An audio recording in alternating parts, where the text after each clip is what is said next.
ஒரு லாங் பேட்டனை வந்து அஸ்வின் கிட்ட இருந்து மானவ் சுத்தர் கிட்ட பாஸ் பண்ணிடலாம் என்ன கேட்டீங்கன்னா. 24 தான் மானவ் சுத்தர், அதுவும் ஞாபகம் வச்சுக்கோங்க. 24 இயர்ஸ்ல வாஸ்ட் எக்ஸ்பீரியன்ஸ் வச்சிருக்காரு ரஞ்சில. அவரோட ரிஸ்ட் காக் பண்ணி நல்லா ஹை ஆர்ம் ரிலீஸ் வச்சு ட்ரிஃப்டும் கிடைக்குது, டிராப் அண்ட் டர்ன் கிடைக்குது. ட்ரெடிஷனல் லெஃப்ட் ஆர்ம் ஸ்பின்னர் எப்படி போடுவாங்களோ அந்த மாதிரி கரெக்டா போடுறாரு. எனக்கு இவர் ஐபிஎல்ல பெருசா சேர்க்காம நீங்க ரெட் பாலுக்கு மட்டும் வச்சுக்கிட்டா அவரோட growth இன்னும் நல்லா இருக்குமோன்னு எனக்கு ஃபீல் ஆகுது. ஏன்னா ஐபிஎல்ல சேர்த்தீங்கன்னா அவர் ரொம்ப டிஃபென்சிவா போட ஆரம்பிச்சிருவாரு, வைட் ஆஃப் த லைன் போட ஆரம்பிச்சிருவாரு, இல்ல உள்ள அடிக்க ஆரம்பிச்சிருவாரு. அதெல்லாம் வந்தாலே உங்களோட ட்ரெடிஷனல் இது போயிடும். Manav Suthar in Indian condition should be more லித்தல்.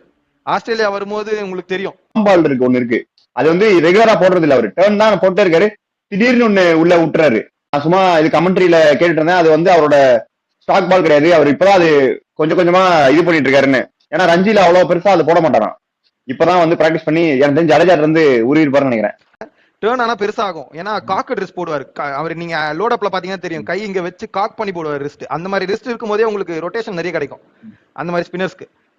அதுதான் ஜடேஜாக்கு ஏன் அந்த அளவுக்கு ஸ்பின் கிடைக்காதுன்னா ஜடேஜா சைட் ஆம்ல போடுவார், நீங்க அண்டர் கட் பண்ணுவார் நிறைய. அதனால வந்து உங்களுக்கு பிச்சு தான் வேரியேஷன் ஜடேஜா பொறுத்த வரைக்கும்.